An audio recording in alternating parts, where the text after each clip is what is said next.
Sir Arthur Canaan Doyle জন্মেছিলেন 22শে মে 1859 সালে। ছিলেন একজন স্কটিশ ফিজিশিয়ান, কিন্তু তিনি পৃথিবী বিখ্যাত শার্লক হোমসের স্রষ্টা রূপে। গোয়েন্দা কাহিনী ছাড়াও তিনি লিখেছেন অসংখ্য ছোট গল্প, সায়েন্স ফিকশন, ফ্যান্টাসি এবং ঐতিহাসিক উপন্যাস। সানডে সাসপেন্সে আজ স্যার আর্থার কনান ডয়েলের the terror of the blue John গ্যাপের বাংলা অনুবাদ ব্লু জন গহ্বরের বিভীষিকা। গল্পটি অনুবাদ করেছিলেন সত্যজিৎ রায় এবং এটি প্রকাশিত হয়েছিল সন্দেশ পত্রিকায় বৈশাখ জ্যৈষ্ঠ সংখ্যায় 1374 বঙ্গাব্দে, অর্থাৎ 1967 খ্রিস্টাব্দে। গল্প পাঠে দীপ। প্রধান চরিত্রে doctor James Hardcastle, Armitage; 2 Miss Allerton, doctor Mark Johnson, Seaton এবং ব্লু জন গহ্বরের বিভীষিকা।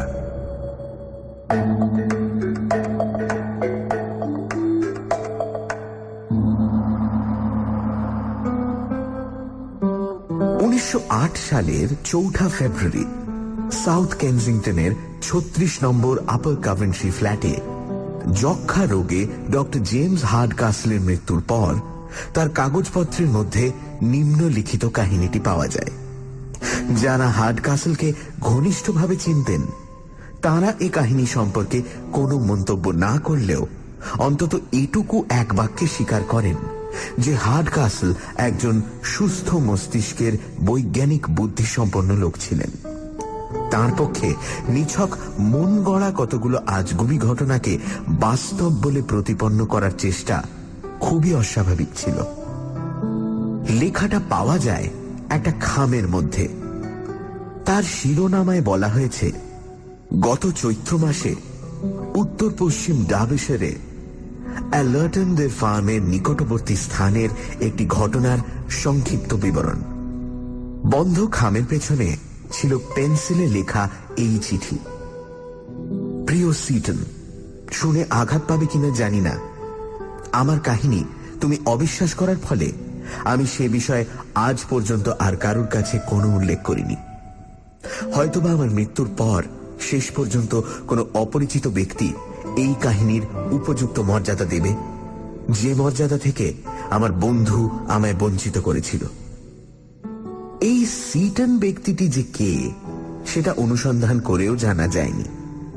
ইতিমধ্যে মৃত ব্যক্তি যে অ্যালার্টনদের ফার্মে সত্যি গিয়েছিলেন এবং তার থাকাকালীন যে ভয়াবহ ঘটনা সেখানে ঘটেছিল এবং সেই ঘটনার যে আনুমানিক কারণ তিনি তার লেখায় ব্যক্ত করেছেন, সে সবই সত্য বলে প্রমাণিত হয়েছে।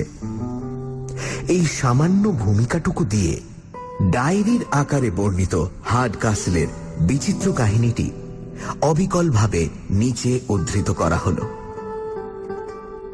17 এপ্রিল। এই জায়গাটি জলবায়ুর গুণ এর মধ্যেই বেশ অনুভব করছি। অ্যালার্টনদের ফার্মের উচ্চতা 1420 ফুট, সুতরাং এখানকার আবহাওয়া স্বাস্থ্যকর হওয়াই স্বাভাবিক। সকালে সেই কাশির ভাবটা ছাড়া অন্য কোনো অস্বস্তি নেই, আর টাটকা দুধ ও মাংস খাওয়ার ফলে ওজন বৃদ্ধির সম্ভাবনাও সুস্পষ্ট। স্যান্ডারসন আমার অবস্থা শুনলে খুশি হবে। অ্যালার্টনের 2 বোন, দুজনেই বেশ মজার ও অমায়িক প্রকৃতির মহিলা। দুজনেই অবিবাহিতা, ফলে স্বামী ও সন্তানের অভাবে দুজনেরই স্নেহের শেষ কণাটুকু বর্ষিত হচ্ছে এই রুগ্ন ব্যক্তিটির উপর। অবিবাহিতা মহিলারা সংসারে অপ্রয়োজনীয় এ ধরনের একটা বিশ্বাস প্রচলিত আছে বলে জানি, কিন্তু আমি ভাবি এদের অভাবে আমাদের মতো অকৃতদার অপ্রয়োজনীয় পুরুষদের দশাই বা কি হতো। স্যান্ডারসন যে কেন আমায় এখানে আসতে বলেছিল তার কারণটা 2 বোনের কথাবার্তায় প্রকাশ পেয়ে গেছে।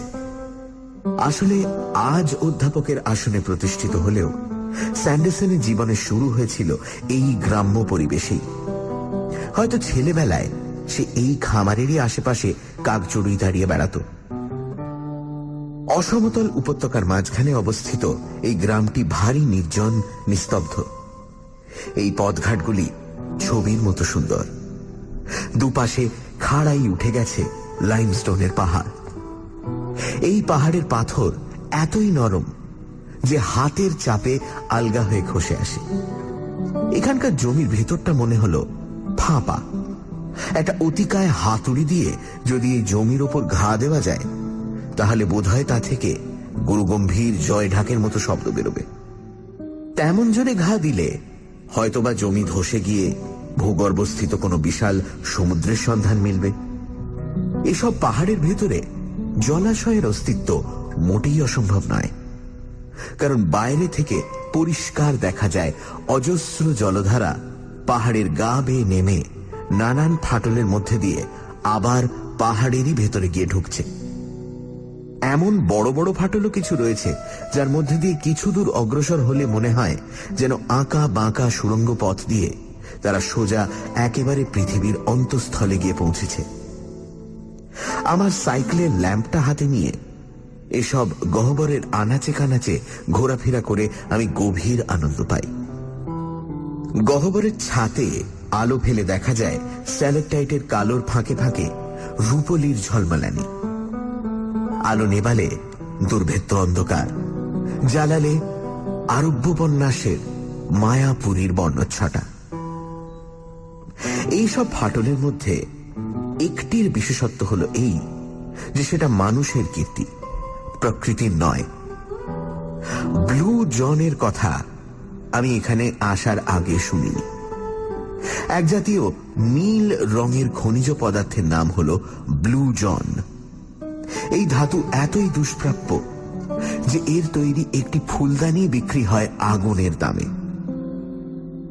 রোমানরাই প্রথম এই অঞ্চলে ব্লু জনের অস্তিত্ব অনুমান করে পাহাড়ের গায়ে একটা গভীর সুড়ঙ্গ খোঁড়ে। আগাছার জঙ্গলে আবৃত এই সুড়ঙ্গের মুখটাকেই বলা হয় ব্লু জন গ্যাপ। রোমানদের এই কীর্তির তারিফ না করে উপায় নেই। নোনা ধরা অনেক গহ্বর ভেদ করে চলে গেছে এই সুড়ঙ্গ। অতি সন্তর্পণে অনেক মোমবাতি হাতে মজুত রেখে এই সুড়ঙ্গে প্রবেশ না করলে এর অন্ধকার জগৎ থেকে আবার বাইরে আলোয় বেরিয়ে আসা একেবারে অসম্ভব। আমি এখনো পর্যন্ত বেশি দূর এগোইনি, তবে আজই সকালে এর মুখটায় দাঁড়িয়ে গহ্বরের অন্ধকারের দিকে চেয়ে মনে মনে প্রতিজ্ঞা করেছি যে আমার স্বাস্থ্য ফিরে পেলে কোনো এক ছুটির দিনে এসে রোমানরা ডার্বিশায়ারের পাহাড় ভেদ করে কত দূর ঢুকতে পেরেছিল সেটা যাচাই করে দেখব। এখানকার লোকেরা যে কি পরিমাণ কুসংস্কারে বিশ্বাসী তা ভাবলে অবাক লাগে। এমনকি আর্মিটেজ ছোকরাটিও দেখলাম বাদ যায় না, অথচ সে তো বেশ সুস্থ সবল শিক্ষিত লোক, আর মানুষ হিসেবেও চমৎকার। আমি গহ্বরটার সামনে দাঁড়িয়ে আছি, এমন সময় দেখি সে সামনের মাঠ পেরিয়ে আমারই দিকে আসছে। এসে বলল, ডাক্তারবাবু দেখছি এ ব্যাপারে তেমন ভয় ডর নেই। আমি একটু অবাক হয়ে বললাম, ভয়? কিসের ভয়? আর্মিটেজ গহ্বরের অন্ধকারের দিকে আঙুল তুলে দেখিয়ে বলল, ওই যিনি থাকেন ওর ভেতরে তার। এইসব পাণ্ডববর্জিত গ্রাম দেশে উদ্ভট সব কিংবদন্তি গড়ে ওঠা বোধহয় খুব সহজ। আমি আর্মিটেজকে জেরা করে তার এই অদ্ভুত ধারণার কারণ জানলাম। সে বলল, প্রায়ই নাকি গ্রামের এখান সেখান থেকে একটি আধটি করে ভেড়া উধাও হয়ে যায়। আর্মিটেজের মতে নাকি সেগুলিকে তুলে নিয়ে যাওয়া হয়। তারা যে আপনা থেকেই ভুল পথে চলে গিয়ে পাহাড়ের খাদে খন্দে হারিয়ে যেতে পারে সে কথা বলতে আর্মিটেজ বলল, একবার নাকি এক চাপ রক্ত ও একগোছা ভেড়া লোম পড়ে থাকতে দেখা গিয়েছিল।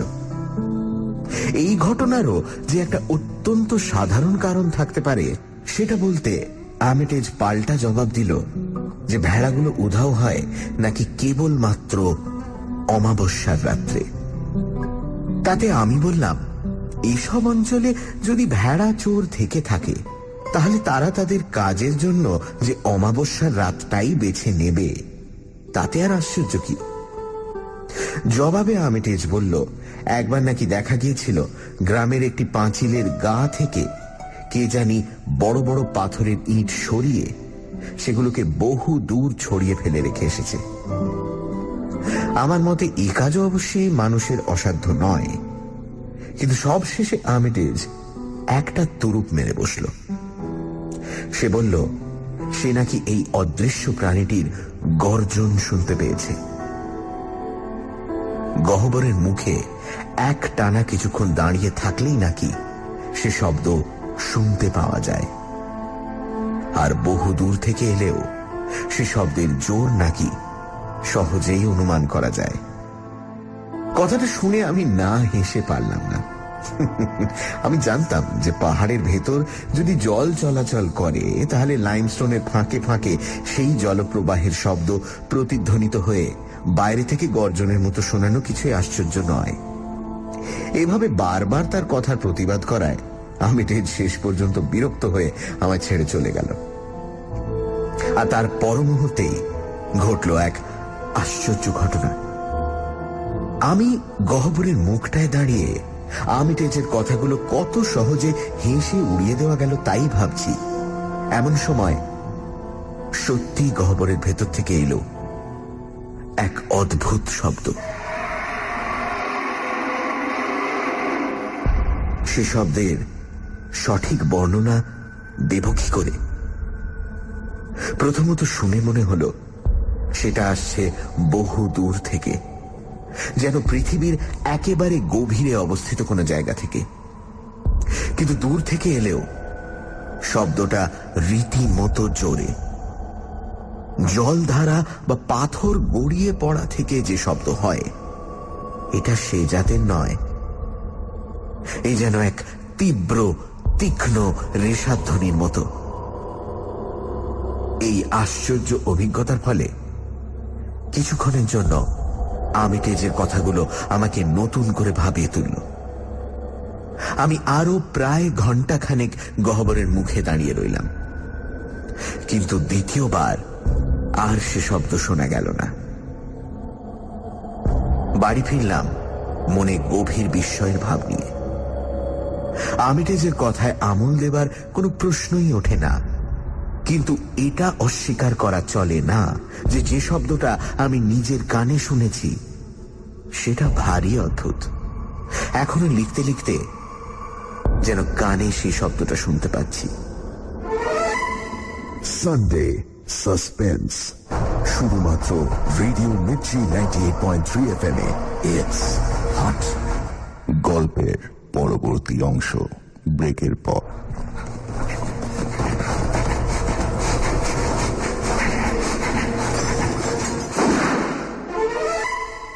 সানডে সাসপেন্স, শুধুমাত্র রেডিও মির্চি 98.3 FM এ।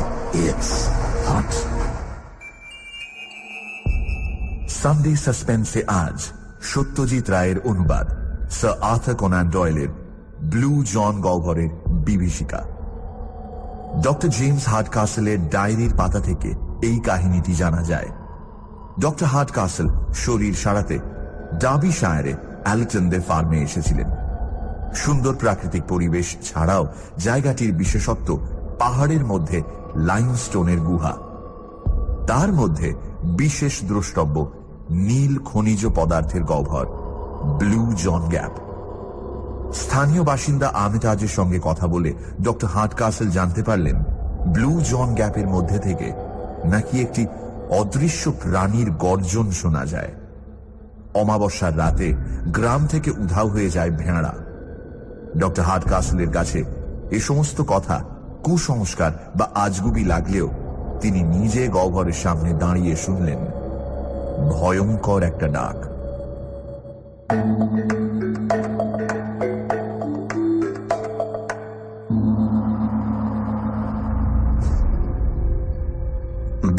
এপ্রিল।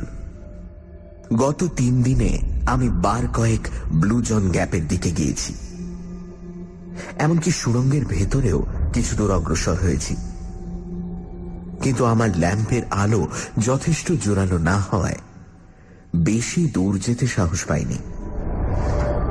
এবারে আরো 8 ঘাট বেঁধে যেতে হবে। শব্দটা আর দ্বিতীয়বার শোনার সৌভাগ্য হয়নি। একবার মনে হয়েছে যে প্রথমবারের শোনাটা হয়তো আমার আমেটেজের সঙ্গে কথাবার্তার ফলে আমার কল্পনা প্রসূত। সমস্ত ব্যাপারটাই যে আজগুবি সেই বিষয়ে কোনো সন্দেহ নেই। যদিও এটা না বলে পারছি না যে গ্যাপের মুখে ঝোপঝাড়ের অবস্থা দেখে এক এক সময় মনে হয়েছে যে কোনো অতিকায় জীব হয়তো তার মধ্যে দিয়ে পথ করে নিয়ে যাতায়াত করছে। মোট কথা, আমার মনে একটা তীব্র কৌতূহল জেগে উঠেছে। অ্যালার্টনদের আমি এখনো কিছু বলিনি, কারণ ওরাও কুসংস্কার থেকে মুক্ত নন। কিন্তু আমি নিজে আরো অনুসন্ধান করব, আর তার জন্য কিছু মোমবাতিও কিনে রেখেছি। আজ সকালে গ্যাপের কাছাকাছি ঝোপের আশেপাশে কিছু ভেড়া লোম পড়ে থাকতে দেখলাম। একটা লোমের গোছায় দেখি রক্ত লেগে রয়েছে। বেশ বুঝতে পারি যে পাথুরে জায়গায় চড়ে বেড়ালে ভেড়াগুলো আপনা থেকেই জখম হতে পারে। কিন্তু তাও হঠাৎ ওই লালের ছোপ চোখে পড়াতে কেমন জানি চমকে উঠলাম। রোমানদের কারুকার্যে শোভিত গহ্বরের ওই প্রবেশদ্বার মনের মধ্যে একটা অজানা আতঙ্কের সঞ্চার করল। গহ্বরের অন্ধকারের ভেতর থেকে যেন আদ্যিকালের একটা ভ্যাপসা গন্ধ আসছে। সত্যি কি কোনো নাম না জানা প্রাণী ওই অন্ধকারের মধ্যে বাস করে? সুস্থ অবস্থায় হয়তো এসব চিন্তা মাথায় আসতো না। অসুখে মানুষের স্নায়ু দুর্বল হয়ে পড়ে, আর তাই তার মনে নানান অসম্ভব কল্পনা দানা বাঁধতে পারে। এই সব ভীতিজনক চিন্তা আমার সংকল্পকে শিথিল করে দিয়েছিল। ভেবেছিলাম গহ্বরের রহস্য রহস্যই থাক, এই নিয়ে আর মাথা ঘামাবো না। কিন্তু আজ রাত্রে আবার নতুন করে উৎসাহ জেগে উঠেছে, আর মনেও অনেকটা জোর পাচ্ছি। আশা করি কাল এ ব্যাপারে আরো কিছু দূর অগ্রসর হতে পারব। 22শে এপ্রিল। আমি যথাসাধ্য পুঙ্খানুপুঙ্খভাবে কালকের অদ্ভুত অভিজ্ঞতাটা বর্ণনা করার চেষ্টা করছি। কাল যখন আমি ব্লু জন গ্যাপের উদ্দেশ্যে রওনা দিই তখন বিকেল। বলতে দ্বিধা নেই, সেখানে পৌঁছে গহ্বরের দুর্ভেদ্য অন্ধকারের দিকে চাইতেই আবার যেন সেই আশঙ্কার ভাবটা আমার মনে জেগে উঠল। মনে হলো একা না এসে একজন সঙ্গী আনা বোধহয় বুদ্ধিমানের কাজ হতো। যাই হোক, শেষ পর্যন্ত মনে সাহস ফিরিয়ে এনে মোমবাতি জেলে কাঁটা ঝোপের জঙ্গল ভেদ করে গহ্বরের ভেতর ঢুকলাম। আলগা পাথরে ঢাকা জমির উপর দিয়ে প্রায় 50 ফুট নামার পর একটা রাস্তা পেলাম, যেটা একেবারে পাহাড় ভেদ করে সোজা সামনের দিকে চলে গেছে।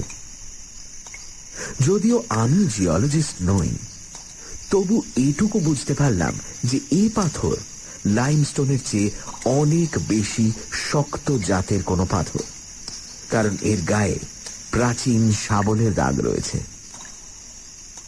দেখলে মনে হয় যেন এই সবে মাত্র খোঁড়া হয়েছে।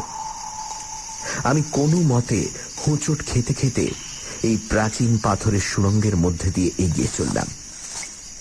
আমার হাতের মোমবাতি আমাকে ঘিরে একটা ক্ষুদ্র আলোর গণ্ডি রচনা করেছে। তার ফলে সামনের অন্ধকারটা যেন আরো দুর্ভেদ্য ও ভয়াবহ রূপ ধারণ করেছে। অবশেষে সুড়ঙ্গের শেষ মাথায় পৌঁছে দেখি সেটা গিয়ে পড়েছে একটা বিশাল নোনা ধরা পাথরের গহ্বরে, যার ছাদ দিয়ে ঝুলে আছে চুন ঢাকা অসংখ্য লম্বা লম্বা আইসিকল। আবছা আলোয় আরো লক্ষ্য করলাম যে গহ্বরের দেওয়াল ভেদ করে চারিদিক দিয়ে আরো অনেকগুলো জলে ক্ষয়ে যাওয়া রাস্তা এঁকে বেঁকে কোথায় জানি গিয়েছে। আমি দাঁড়িয়ে দাঁড়িয়ে আরো এগোবো না ফিরে যাব তাই ভাবছি। এমন সময় আমার পায়ের কাছে একটা জিনিস প্রবলভাবে আমার দৃষ্টি আকর্ষণ করল। গহ্বরের মেঝের অধিকাংশটাই হয় পাথর, না হয় চুনের আবরণে ঢাকা, কিন্তু একটা জায়গায় বেশ খানিকটা অংশ জুড়ে ছাদ থেকে জল চুইয়ে পড়ে কাদা হয়ে আছে। সেই কাদার ঠিক মাঝখানে দেখলাম একটা প্রকাণ্ড ছাপ, অস্পষ্ট অথচ গভীর। ওপর থেকে পাথরের চাই পড়ে যেমন হয়, অনেকটা সেই রকম, কিন্তু কাছাকাছির মধ্যে কোনো আলগা পাথর বা এমন কিছুই লক্ষ্য করলাম না যাকে ওই ছাপের জন্য দায়ী করা চলে। অথচ কোনো পরিচিত জন্তুর পায়ের এত বড় ছাপ পড়া সম্ভব নয়। আর জন্তুই যদি হয়, তাহলে মাত্র একটা পায়ের ছাপ কেন? যতখানি জায়গা জুড়ে কাদা হয়েছে, কোনো চেনা জন্তু অন্তত আর একটা ছাপ না ফেলে অতখানি জায়গা পেরোতে পারে না। যাই হোক, আমি ওই আশ্চর্য ছাপটা পরীক্ষা করে উঠে দাঁড়িয়ে চারিদিকে অন্ধকারের দিকে চেয়ে বুঝতে পারলাম আমার বুকের ভেতরে একটা দুরু দুরু কাঁপুনি শুরু হয়েছে। আর তার সঙ্গে আমার হাতের মোমবাতিটাও কিছুতেই স্থির রাখতে পারছি না।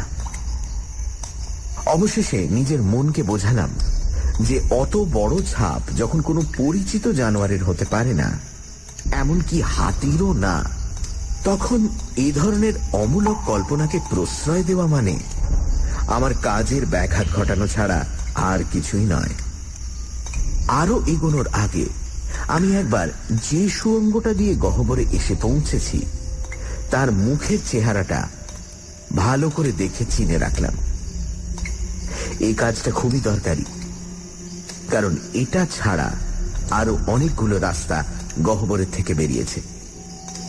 কোথায় ফিরতে হবে সেটা জেনে নিয়ে অবশিষ্ট মোমবাতি ও দেশলাইয়ের কাঠিগুলো একবার পরীক্ষা করে আমি অসমতল পাথরের উপর দিয়ে গহ্বরের ভেতর এগিয়ে চললাম। রওনা হবার কয়েক মুহূর্তের মধ্যেই আচমকা এক চরম বিপদের সামনে পড়তে হলো। আমার সামনে দিয়েই বয়ে চলেছিল প্রায় 20 ফুট চওড়া একটি নালা। সেটাতে পা না ভিজিয়ে টপকে পার হওয়া যায় কোনখান দিয়ে, সেটা দেখবার জন্য আমি জলের ধার দিয়ে হেঁটে চলেছি।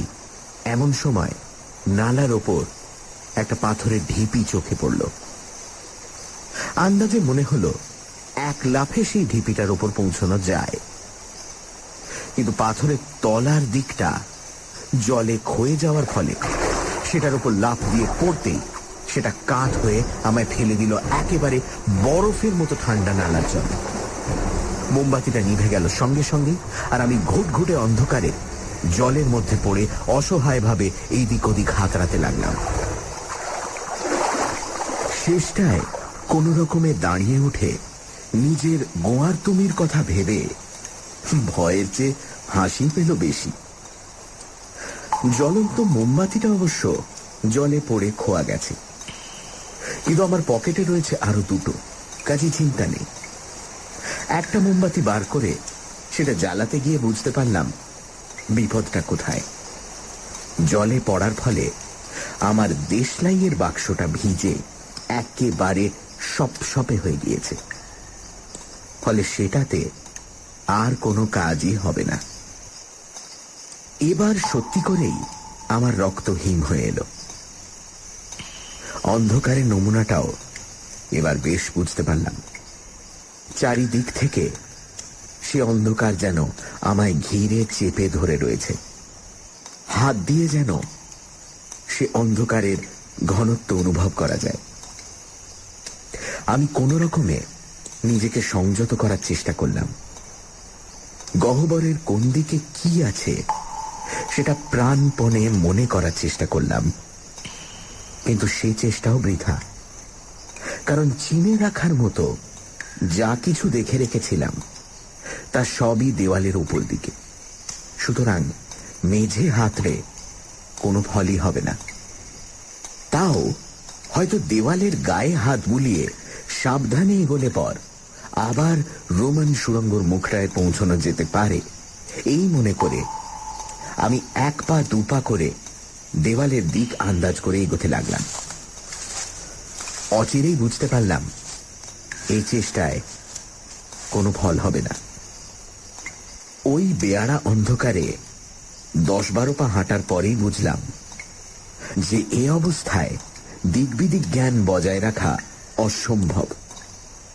নালার কুলকুল শব্দ থেকে অবশ্য বুঝতে পারছিলাম সেটা কোনখান দিয়ে বইছে, কিন্তু সেটা থেকে সামান্য দূরে গেলেই নিজেকে সম্পূর্ণ অসহায় মনে হচ্ছিল।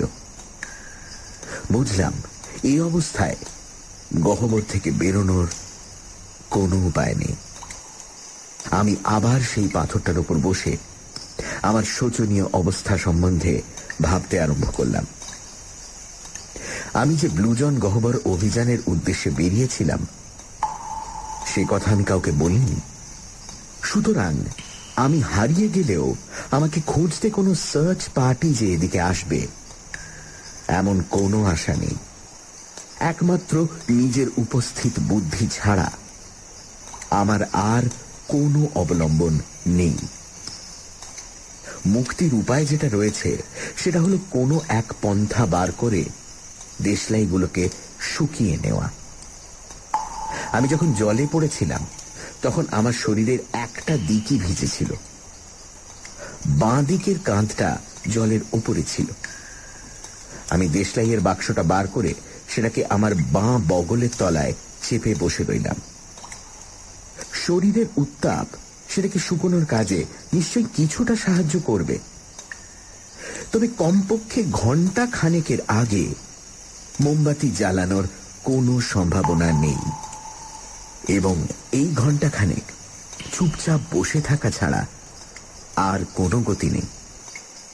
আসবার সময় কিছু বিস্কুট পকেটে পুরে এনেছিলাম, তারই একটা মুখে পুরে চিবোতে লাগলাম। বিস্কুটের শুকনো ভাবটা কাটানোর জন্য যে নালায় আমার পতন হয়েছিল তারই খানিকটা জল আঁজলা করে তুলে মুখে ঢেলে দিলাম।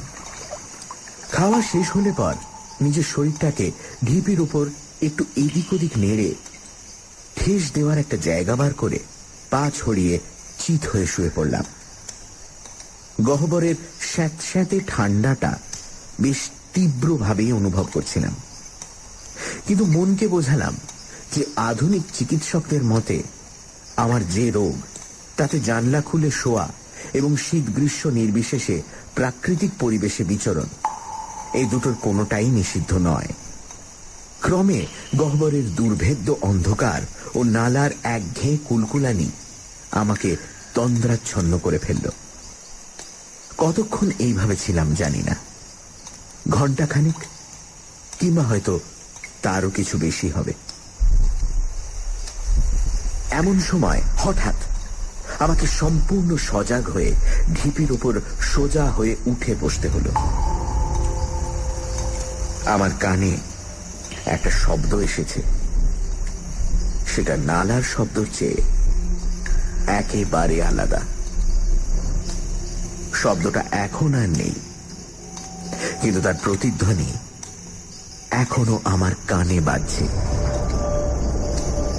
এটা কি মানুষের পায়ের শব্দ? আমাকে খুঁজতে এসেছে নাকি কোনো দল? কিন্তু তাই যদি হয় তাহলে তো তারা আমার নাম ধরে ডাকবে। যা শুনছি তা তো মানুষের গলার শব্দ নয়। আমি দুরুদুর বক্ষে দম প্রায় বন্ধ করে বসে রইলাম।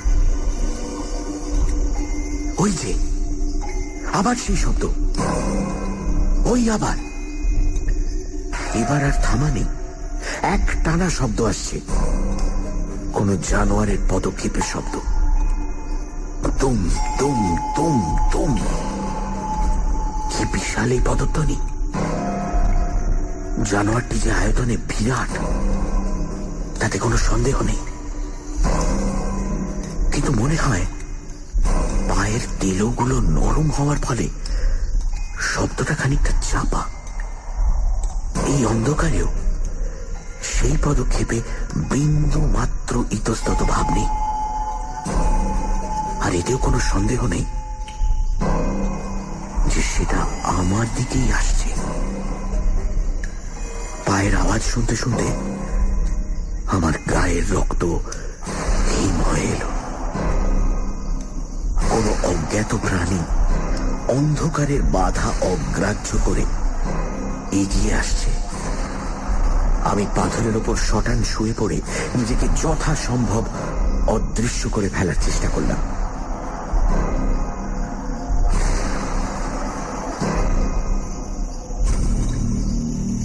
শব্দটা এগিয়ে আসতে আসতে হঠাৎ থেমে গেল। তারপর শুরু হলো একটা সপাত সপাত আওয়াজ। জন্তুটা নালার জল খাচ্ছে। তারপর একটুক্ষণ চুপচাপ। কেবল মধ্যে মধ্যে প্রচন্ড নিঃশ্বাস প্রশ্বাসের শব্দ।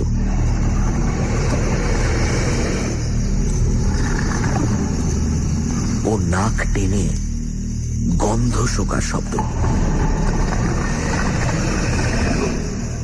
জন্তুটা কি আমার অস্তিত্ব টের পেয়ে গেল নাকি?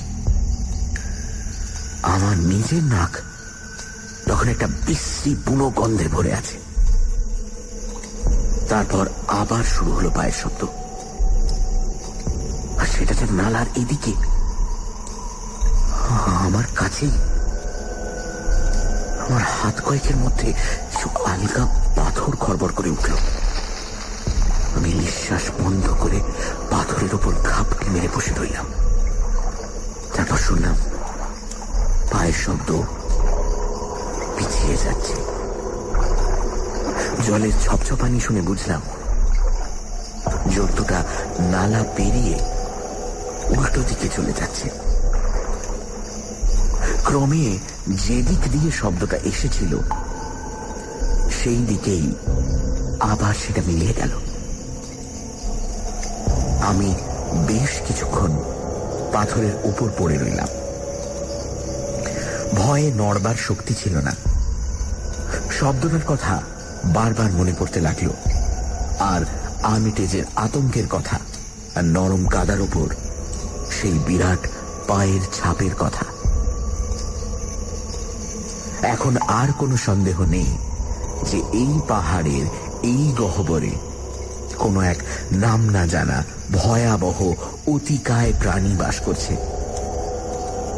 সেটা যে কেমন দেখতে তা এখনো অনুমান করতে পারিনি, তবে এটুকু জানি যে সেটা আয়তনে বিরাট এবং আশ্চর্য দ্রুত গতি। সাধারণ বুদ্ধিতে বলে এমন জানোয়ার অসম্ভব, কিন্তু আমার আজকের অভিজ্ঞতা এর বিপরীত সাক্ষ্য দিচ্ছে। এই দুইয়ের দ্বন্দ্ব আমার মনকে অস্থির করে তুলল। অবশেষে মনকে বোঝালাম যে আমি নিশ্চয়ই স্বপ্ন দেখেছি। আমার রুগ্ন অবস্থাই আমার মনে এক কাল্পনিক বিভীষিকার সৃষ্টি করেছে। কিন্তু এবার যে ঘটনাটা ঘটল তাতে আমার মনে আর সন্দেহের কোনো কারণই রইল না। আমার দেশলাই এতক্ষণে শুকিয়েছে মনে করে আমি বগল থেকে সেটা বার করে একটা কাঠি নিয়ে পরীক্ষা করে দেখলাম। গহ্বরের ফাটলে হাত ঢুকিয়ে বাক্সের গায়ে কাঠি ঘষতেই সেটা ফস করে জ্বলে উঠল। মোমবাতি জ্বালিয়ে যেদিকে জানোয়ারটা গিয়েছিল সেদিকে একবার ভয়ে ভয়ে দেখে নিয়ে রোমান সুড়ঙ্গের দিকে রওনা দিলাম। যাবার পথে জমির নরম অংশটাতে চোখ পড়তেই দেখলাম আগের ছাপের মতো আরো 3টে টাটকা ছাপ সেখানে পড়েছে, সেই রকমই গভীর আর সেই রকমই বিরাট। এই দৃশ্যে আবার নতুন করে যেন ভয়ে আমার হৃদকম্প শুরু হলো। আমি মোমবাতির শিখাটাকে হাত দিয়ে আড়াল করে প্রাণপণে সুড়ঙ্গ পথ দিয়ে দৌড়ে এগিয়ে এক নিঃশ্বাসে দরজার মুখ দিয়ে বেরিয়ে কাঁটা ঝোপ ভেদ করে হাঁপাতে হাঁপাতে বাইরে ঘাসের উপর দিয়ে হুমড়ি খেয়ে পড়লাম। মাথার উপর আকাশে তখন অজস্র তারা ঝলমল করছে। বাড়িতে পৌঁছলাম রাত 3টে। আজ এখনো পর্যন্ত আমার স্নায়ুর রন্ধ্রে রন্ধ্রে আতঙ্ক ও উত্তেজনার শিহরণ রয়েছে, কিন্তু এখনো আমি কাউকে কিছু বলিনি। এই ব্যাপারে খুব সাবধানে এগোতে হবে। এখানকার সরল গ্রাম্য অধিবাসীরা বা নিরীহ অ্যালার্টন পরিবার আমার এই ঘটনা শুনলে কি মনে করবে জানি না। আমার এখন এমন কারোর কাছে যাওয়া উচিত যাকে ঘটনাটা বললে সে একটা উপায় বাতলাতে পারবে। সানডে সাসপেন্স, শুধুমাত্র রেডিও মির্চি 98.3 FM এ। It's hot. গল্পের পরবর্তী অংশ ব্রেকের পর।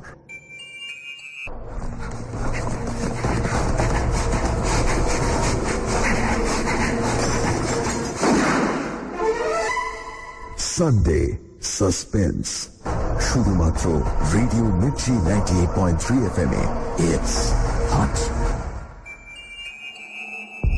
সানডে সাসপেন্সে আজ সত্যজিৎ রায়ের অনুবাদ স্যার আর্থার কোনান ডয়েলের ব্লু জন গহ্বরের বিভীষিকা। সাহসী আর কৌতূহলী ডক্টর হার্ডকাসল বেশ কয়েকবার ব্লু জন গ্যাপের কাছে গেলেন। মাটির নিচে একটি গভীর সুড়ঙ্গের মধ্যে দেখলেন বিরাট পায়ের ছাপ, কোনো নাম না জানা জন্তুর। এবং সেই দিনই সেই সুড়ঙ্গের মধ্যে একটা নালার মধ্যে পা পিছলে পড়ে গেলেন। তারপর অন্ধকারের মধ্যে ডক্টর হার্ডকাসল বুঝতে পারলেন যে সেই অজ্ঞাত বিশাল জীবটি তার দিকেই এগিয়ে আসছে। ডাক্তার কোন রকমে সেই যাত্রায় উদ্ধার পেলেন। ফেরার পথে দেখলেন ভেজা মাটিতে আরো কয়েকটি বিরাট পায়ের ছাপ।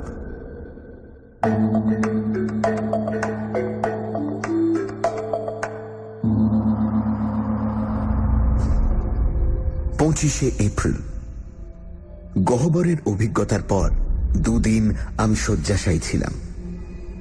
গত কদিনের মধ্যে আমার এমন আরেকটা অভিজ্ঞতা হয়েছে যাতে অন্যটার চেয়ে কিছু কম ধাক্কা খাইনি।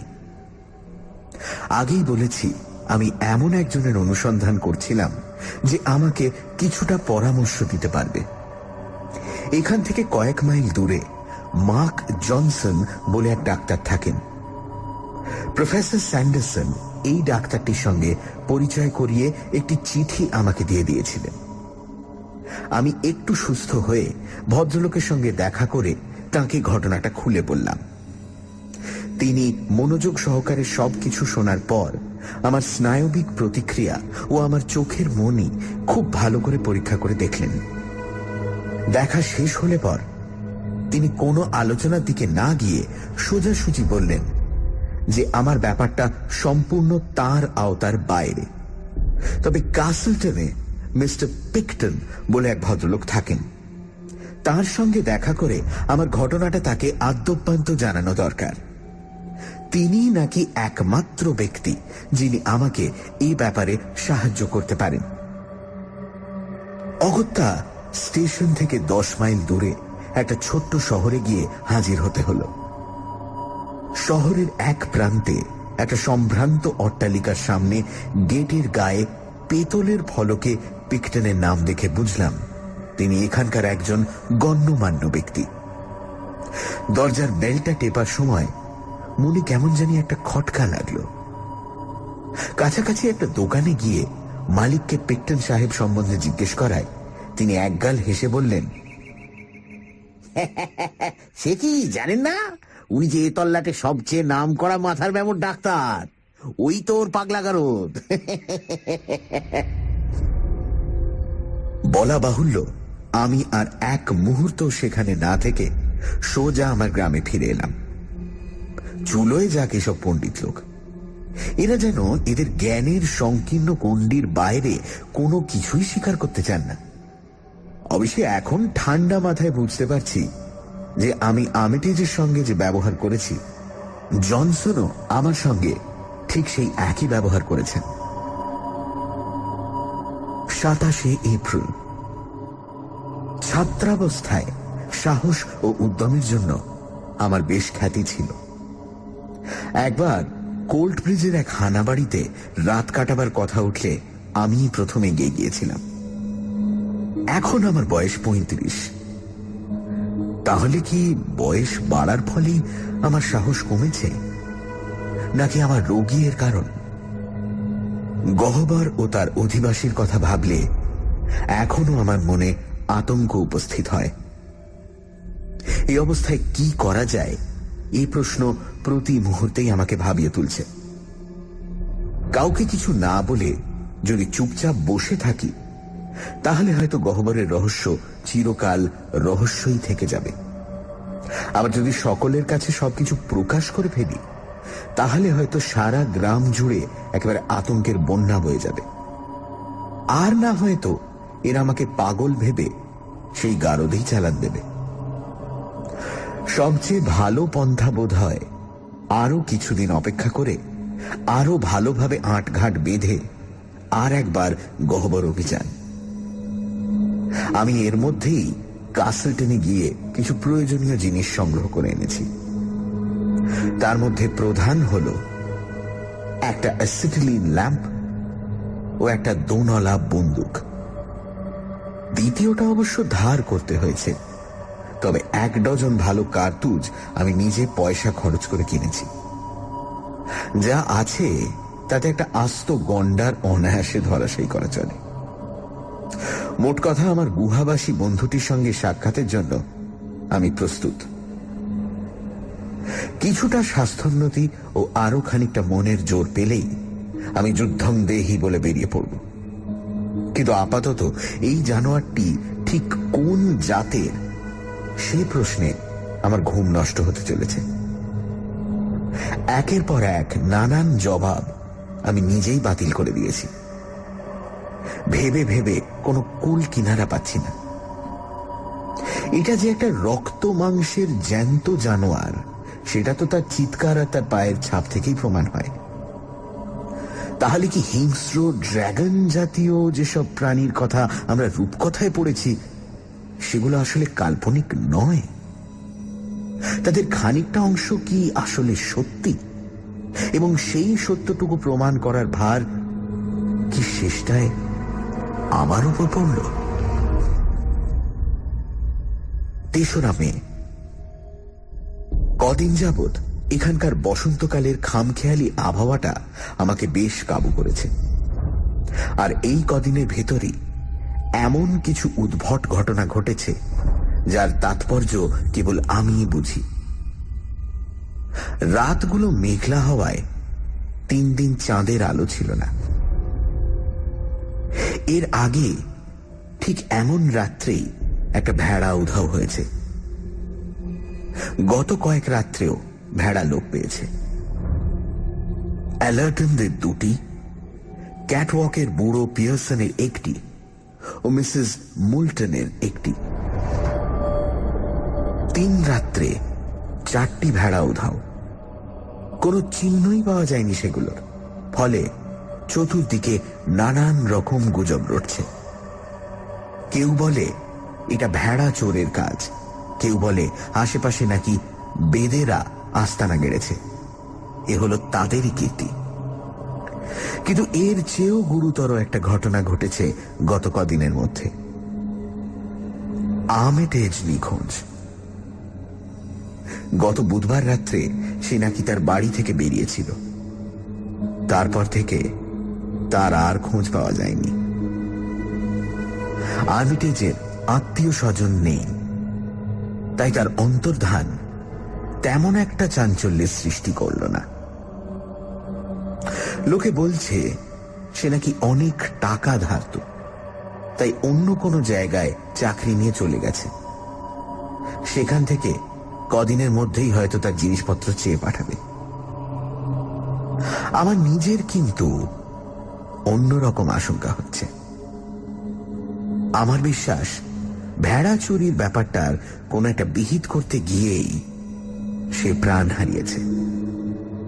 হয়তো সে ওই অজ্ঞাত জীবটির অপেক্ষায় ওত পেতে বসেছিল, আর সেটা উল্টে তাকেই আক্রমণ করে তার গহ্বরের ডেরায় নিয়ে গিয়ে ফেলেছে।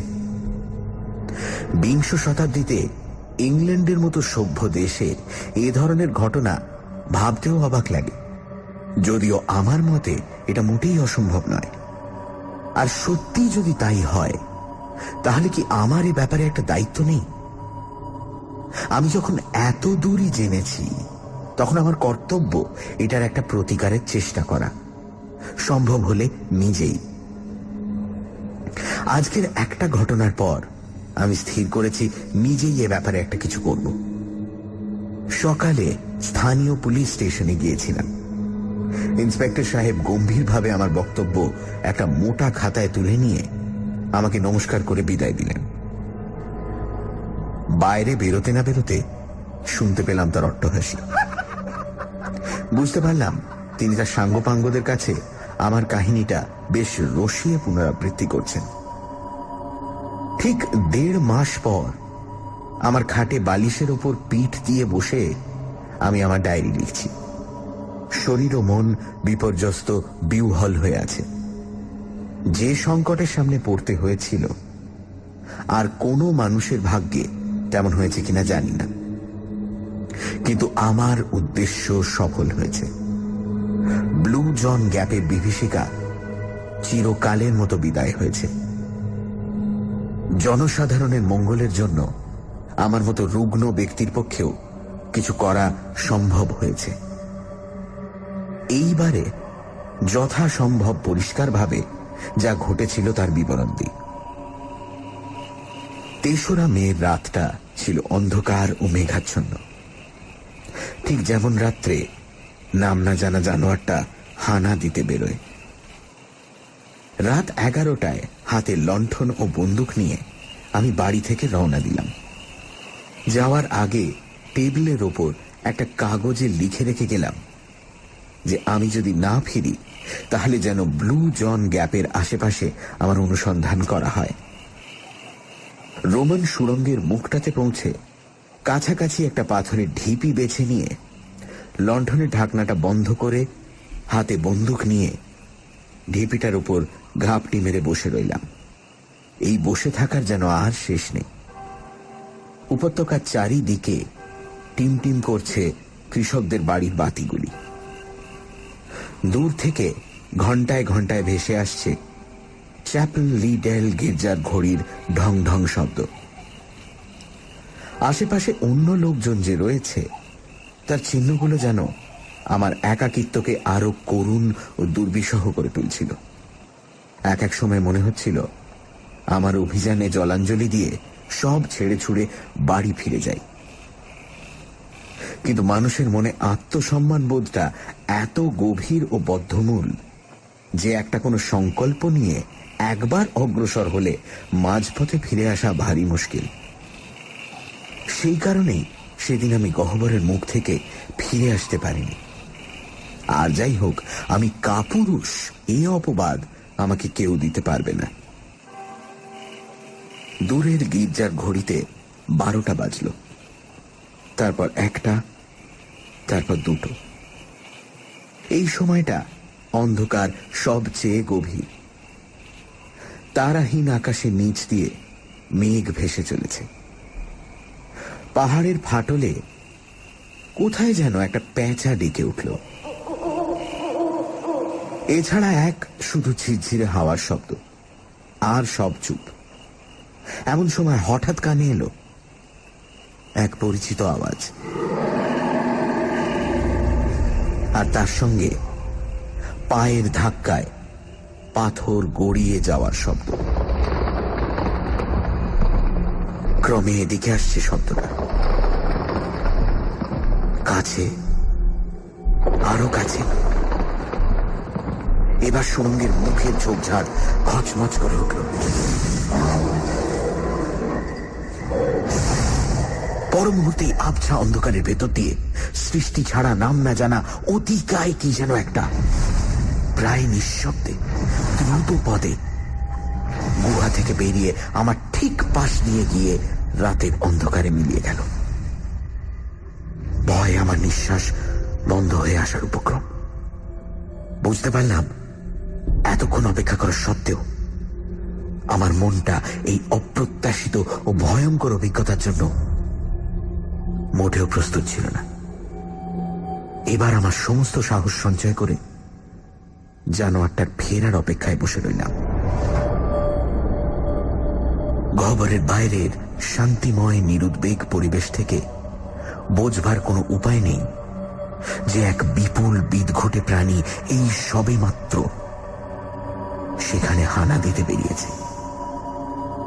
সেটা কত দূর যাবে, কি মতলবে গেছে, কখন ফিরবে, সেসব জানার কোনো উপায় নেই। পাথরের ওপর বন্দুকের নলটাকে বসিয়ে মনে মনে প্রতিজ্ঞা করলাম যে দ্বিতীয়বার আর সংকটের মুহূর্তে সাহস হারাবো না। যত বড় দুশ্মনী হোক না কেন, এবার তার বিরুদ্ধে রুখে দাঁড়াতেই হবে। সজাগ থাকা সত্ত্বেও জানোয়ারটা যে কখন ফিরে এলো সেটা টেরই পাইনি। হঠাৎ সামনে চেয়ে দেখি আবার সেই অধিকার জানোয়ার ঘাসের উপর দিয়ে নিঃশব্দে হেঁটে ব্লুজন সুড়ঙ্গের দিকে আসছে। আবার অনুভব করলাম বন্দুকের ঘোড়ার উপর রাখা আমার ডান হাতের তর্জনী অবশ হয়ে আসছে। প্রাণপণ চেষ্টা করে কোন রকমে আমার জড় ভাবটাকে কাটিয়ে উঠলাম। ঝোপঝাড় ভেদ করে জানোয়ারটা গুহার ভেতর ঢুকে প্রায় অদৃশ্য হয়ে এসেছে। এমন সময় আমি বন্দুকের ঘোড়া টিপে দিলাম।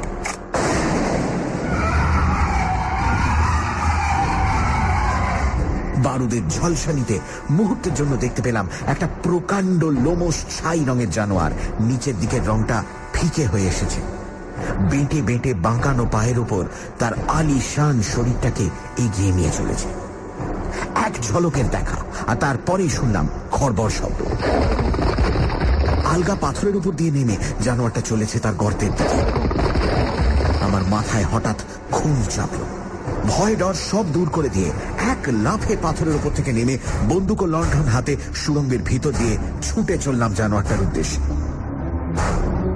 আমার লণ্ঠনের উজ্জ্বল রশ্মি সামনের অন্ধকার ভেদ করে চলেছে। এসেই 2 সপ্তাহ আগের টিমটিমে মোমবাতির আলো নয়। কিছুটা পথ দৌড়ানোর পরই জানোয়ারটাকে দেখতে পেলাম। সুড়ঙ্গের এপাশ ওপাশ জুড়ে থপথপিয়ে এগিয়ে চলেছে। তার পায়ে লম্বা ও রুক্ষ লোম চলার সঙ্গে সঙ্গে দুলছে। লোম দেখে যদিও ভেড়ার কথা মনে হয়, আয়তনে জানোয়ারটা সবচেয়ে বড় হাতির চেয়েও বেশ খানিকটা বড়, আর যত লম্বা ততই যেন চওড়া।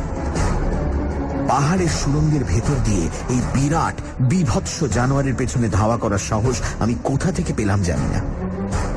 আদিম শিকারের নেশা যখন মানুষকে পেয়ে বসে, আর সেই শিকার যদি চোখের সামনে পালায়, তাহলে মানুষ যেন দিক বিদিক জ্ঞান শূন্য হয়ে তার পেছনে ছোটে। দোনলা বন্দুক হাতে তাই আমি ছুটে চলেছি এই দানবের পেছনে। জানোয়ারটা যে রীতিমতো দ্রুত গতি সেটা আমি আগে লক্ষ্য করেছিলাম। এবার বুঝলাম যে তার আরেকটি মারাত্মক গুণ আছে, সেটা হলো শয়তানি বুদ্ধি। হাবভাব দেখে মনে হয়েছিল সে বুঝি প্রাণের ভয়ে পালাচ্ছে। সে যে আবার উল্টো মুখে ঘুরে রুখে দাঁড়াতে পারে, সেটা আমি স্বপ্নেও ভাবিনি। আগেই বলেছি সুড়ঙ্গটা গিয়ে পড়েছে একটা বিরাট গহ্বরে। কিছুক্ষণ দৌড়বার পর সেই গহ্বরটাতে পৌঁছতে হঠাৎ জানোয়ারটা থমকে থেমে আমার দিকে ফিরে দাঁড়ালো। লণ্ঠনের সাদা আলোতে তার যা চেহারা দেখলাম তা আমি জীবনে ভুলতে পারবো না। ভাল্লুকের মতো হিংস্র ভঙ্গিতে সামনের 2 পা শূন্যে তুলে দাঁড়িয়ে আছে পর্বত প্রমাণ জানোয়ারটা। আয়তনে ভাল্লুকের 10 গুণ। উঁচানো 2 পায়ের থাবায় লম্বা তীক্ষ্ণ বাঁকানো নখ, বিভৎস বিকৃত হাঁ করা লাল মুখে ধারালো দাঁতের শাড়ি। ভাল্লুকের সঙ্গে পার্থক্য কেবল একটা ব্যাপার, যে ব্যাপারে এটার সঙ্গে পৃথিবীর আর কোনো জানোয়ারের কোনো মিল নেই। সেটা হলো জানোয়ারটার ঠিকরে বেরিয়ে আসা দৃষ্টিহীন, মনিহীন, জ্বলন্ত বলের মতো 2 চোখ। কি দেখলাম সেটা ভালো করে বোঝার আগেই জানোয়ারটা থাবা উঁচিয়ে আমার উপর ঝাঁপিয়ে পড়ল। এরপরে আমার হাত থেকে লণ্ঠনটা ছিটকে পড়ে ভেঙে চুরমার হয়ে যাওয়া ছাড়া আমার আর কিছুই মনে নেই।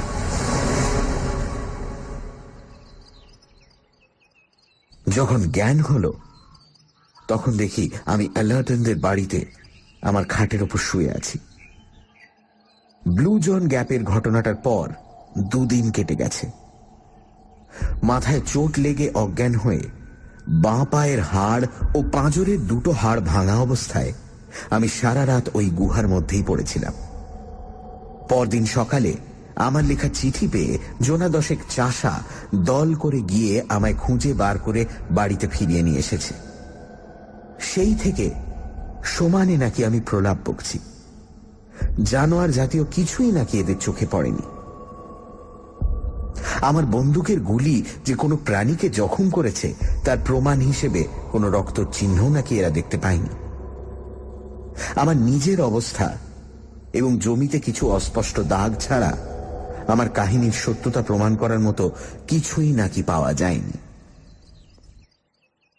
এই ঘটনার পর 1.5 মাস কেটে গেছে। আমি এখন বাইরের বারান্দায় বসে রোদ পোয়াচ্ছি। আমার ঠিক সামনেই খাড়া পাহাড়, তার পাংশুটে পাথরের গায়ে ওই যে দেখা যাচ্ছে ব্লু জনের সুড়ঙ্গের মুখ। কিন্তু ওটা আর আমার মনে ভীতি সঞ্চার করে না। আর কোনোদিন ওই সুড়ঙ্গের ভেতর থেকে কোনো ভয়ঙ্কর প্রাণী মনুষ্য জগতে হানা দিতে বেরোবে না। বিজ্ঞানবিদ অথবা বিদ্যাদিগ্গজ অনেক সম্ভ্রান্ত বাবুরা হয়তো আমার কাহিনীকে হেসে উড়িয়ে দেবেন, কিন্তু এখানকার দরিদ্র সরল গ্রামবাসীরা আমার কথা এক মুহূর্তের জন্য অবিশ্বাস করেনি। এই সম্পর্কে কাসলটন কুরিয়ার পত্রিকার মন্তব্য তুলে দিলাম। আমাদের পত্রিকার অথবা ম্যাটলক, বাক্সটন ইত্যাদি অঞ্চলের যেসব পত্রিকার সংবাদদাতা উক্ত ঘটনার তদন্ত করিতে আসিয়াছেন, তাহাদের কাহারও পক্ষে গহ্বরে প্রবেশ করিয়া ডাক্তার জেমস হার্ড কাসেলের বিচিত্র কাহিনীর সত্য মিথ্যা বিচার করিবার কোনো উপায় ছিল না। উক্ত ঘটনা সম্পর্কে কি করণীয় তাহা স্থানীয় অধিবাসীগণ নিজেরাই স্থির করিয়া প্রত্যেকেই গুহার প্রবেশদ্বারটি প্রস্তর দ্বারা বন্ধ করিতে তৎপর হইয়াছিল। গহ্বরের সম্মুখস্থ ঢালু রাস্তা দিয়া বৃহৎ বৃহৎ প্রস্তরখণ্ড গড়াইয়া লইয়া সুড়ঙ্গ দ্বারটি তাহারা সম্পূর্ণ বন্ধ করিয়া দিতে সক্ষম হইয়াছে। এই চাঞ্চল্যকর ঘটনাটির পরিসমাপ্তি ঘটে এইভাবেই। স্থানীয় বাসিন্দাগণ ঘটনাটি সম্পর্কে বিভিন্ন মত পোষণ করেন। কেউ কেউ বলেন রুগ্ন অবস্থায় ডক্টর হার্ড কাসেলের মস্তিষ্ক বিকৃতি ও তজ্জনিত উদ্ভট কল্পনাদির কারণ। ইহাদের মতে কোনো ভ্রান্ত অথচ দৃঢ় বিশ্বাস তাহাকে গহ্বরে প্রবেশ করিতে বাধ্য করিয়াছিল এবং গহ্বরের প্রস্তরভূমিতে পদস্খলন হেতু তিনি আহত হইয়াছিলেন। গহ্বরের ভিতর যে এক অদ্ভুত জীব বাস করে, এরূপ একটা জনপ্রবাদ বহুকাল হইতে এই অঞ্চলে প্রচলিত আছে। স্থানীয় কৃষকদিগের বিশ্বাস যে ডক্টর হার্ড কাসেলের বিবরণ ও তাহার দেহের ক্ষত এই প্রবাদকে বাস্তবে পরিণত করিয়াছে। উক্ত ঘটনা সম্পর্কে ইহার অধিক কিছু মন্তব্য করা সম্ভব নয়। বৈজ্ঞানিক ভিত্তিতে ইহার সমর্থন আদৌ সম্ভবপর বলিয়া আমরা মনে করি না। কুরিয়ার পত্রিকা এই মন্তব্যটি প্রকাশ করার আগে একবার আমার সঙ্গে আলাপ করলে বুদ্ধিমানের কাজ করত।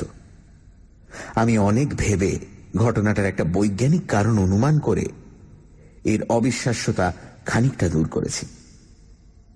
অন্তত আমার নিজের অভিজ্ঞতার একটা বৈজ্ঞানিক ভিত্তি হিসেবে আমি এখানে সেটা পেশ করছি।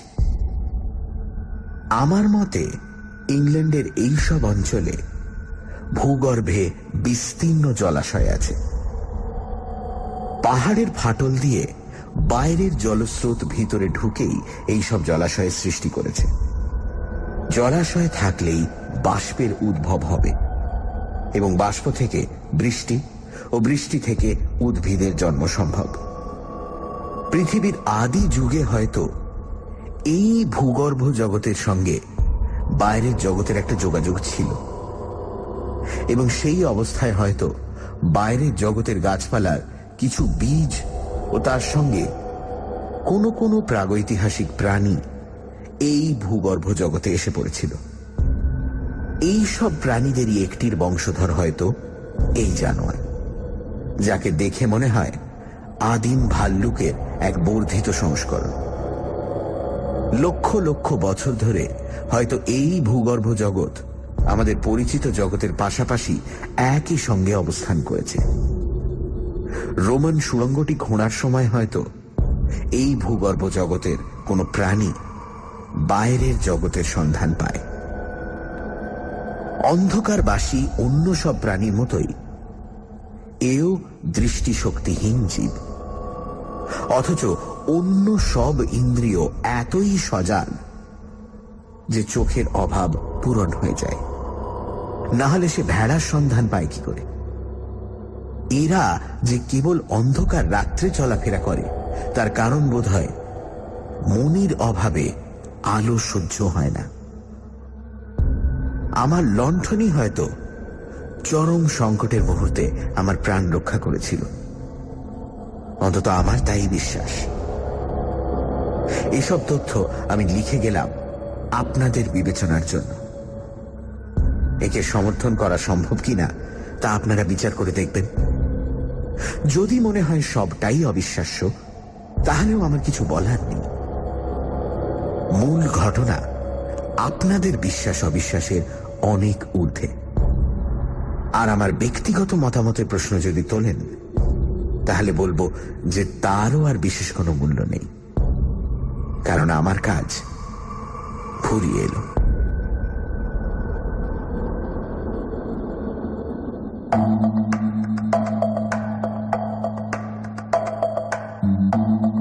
শুনছিলেন ব্লু জন গওহরের বিভীষিকা।